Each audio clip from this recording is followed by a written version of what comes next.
உத்தரகாண்டில் மேக வெடிப்பால் பெருமழை கொட்டி தீர்த்து திடீர் காற்றாற்று வெள்ளம் ஏற்பட்டு ஒரு முழு கிராமமே அடித்து செல்லப்பட்டிருக்கிறது. இதுபற்றி முழு தகவல்களுடன் இணைகிறார் செய்தி தலைமை சண்முகசுந்தரம். மேக வெடிப்பினால ஏற்பட்ட பாதிப்பு குறித்து விரிவா சொல்லுங்க. நிச்சயமா, அதாவது உத்தரகாண்ட் என்றாலே நம் அனைவருக்கும் முதலில் நினைவுக்கு வருவது என்று பார்த்தால் என்றால் ஆன்மீக தலங்கள், இயற்கையில் கொஞ்சம் மலைகள், அழகான நதிகள், தெளிந்த நீரோட்டம் என்பது மட்டுமல்ல, அங்கு எந்த அளவுக்கு அழகு இருக்கிறதோ அந்த அளவுக்கு ஆபத்தும் இருக்கிறது.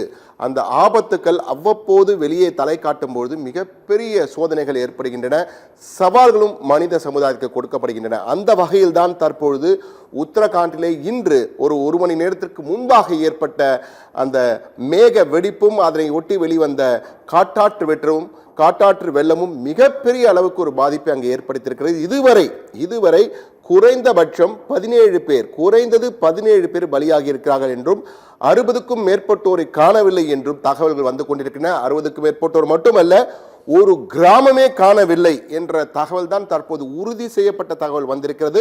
அது மட்டுமல்ல, இந்த உத்தரகாண்டிலே மேக வெடிப்பு என்றால் என்ன? மேக வெடிப்பு கிளவுட் பர்ஸ்ட் மேகம் வெடித்து சிதறுகிறதா என்ற ஒரு கேள்வி வரும். ஆனால் மேக வெடிப்பு என்றால் பொதுவாக, அதாவது பௌதீக முறையில், இயற்பியல் முறையிலே சொல்ல வேண்டும் என்றால், மேக வெடிப்பு என்றால் ஒரு பலூன் தண்ணீர் நிரம்பிய பலூன் இருக்கும் பொழுது பலூனை ஒரு ஊசியால் குத்தும் போது அது வெடிக்கும் போது தண்ணீர் கொட்டும் அல்லவா?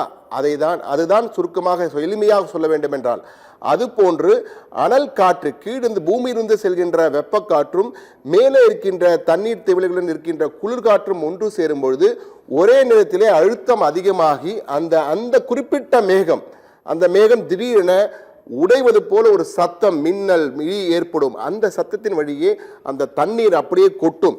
அதாவது ஒரு 20 சதுர கிலோமீட்டர் என்று எடுத்துக்கொள்ளும். 20 சதுர கிலோமீட்டரிலே திடீரென ஒரு மணி நேரத்திலே 20 to 25 சென்டிமீட்டர் மழை பெய்தால், அதாவது 200 மில்லிமீட்டர் மழை பெய்ய வேண்டும். அப்படி என்றால் 20 சென்டிமீட்டர் மழை பெய்தால் அந்த இடத்திலே மிகப்பெரிய ஒரு காட்டாற்று வெள்ளம் ஏற்படும். மழை திடீரென பெருமழை, பெருமழை என்பார்களே, அப்படிப்பட்ட பெருமழை.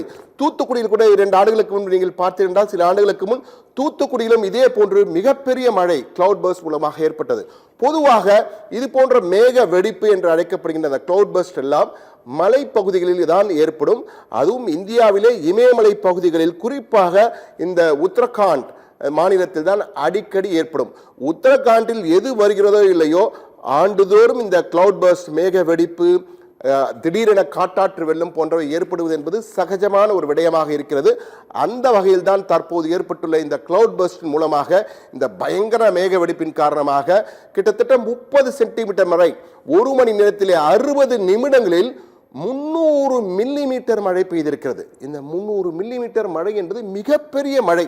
ஜெயச்சந்திரனின் அடடா ஆடியோ ஆஃபர் 5 முதல் 70% வரை டிஸ்கவுண்ட். அதாவது சென்னையிலே வெள்ளம் வந்தபோது எந்த அளவுக்கு தண்ணீர் வந்தபோது அது போன்று 3 மடங்கு தண்ணீர் ஒரு மணி நேரத்திலே பெய்திருக்கிறது என்றால் நீங்கள் பாருங்கள் எந்த அளவுக்கு மழை பெய்திருக்கும். அப்படிப்பட்ட பெருமழை அங்கு பெய்திருக்கிறது.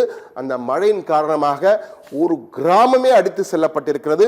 அந்த கிராமத்தின் பெயர் தராலி என்ற கிராமம் உத்தரகாண்டிலே இருக்கிறது.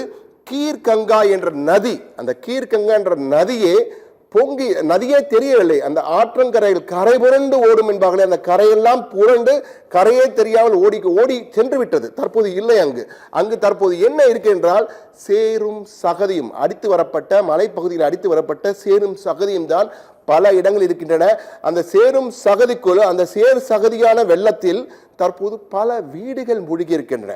அந்த காட்சிகள் தான் தற்போது சமூக வலைதளங்களிலே நம்பர் 1 ட்ரெண்டிங்காக சென்று கொண்டிருக்கின்றன. தற்போது எங்கு பார்த்தாலும் கிளவுட் பர்ஸ்ட், உத்தரகாண்ட், காட்டாற்று வெள்ளம் போன்றவை தான் தற்போது பெரிய அளவு தற்போது பார்க்கப்பட்டு வருகிறது.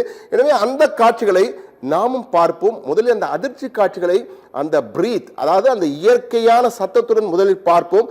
பார்த்த பிறகு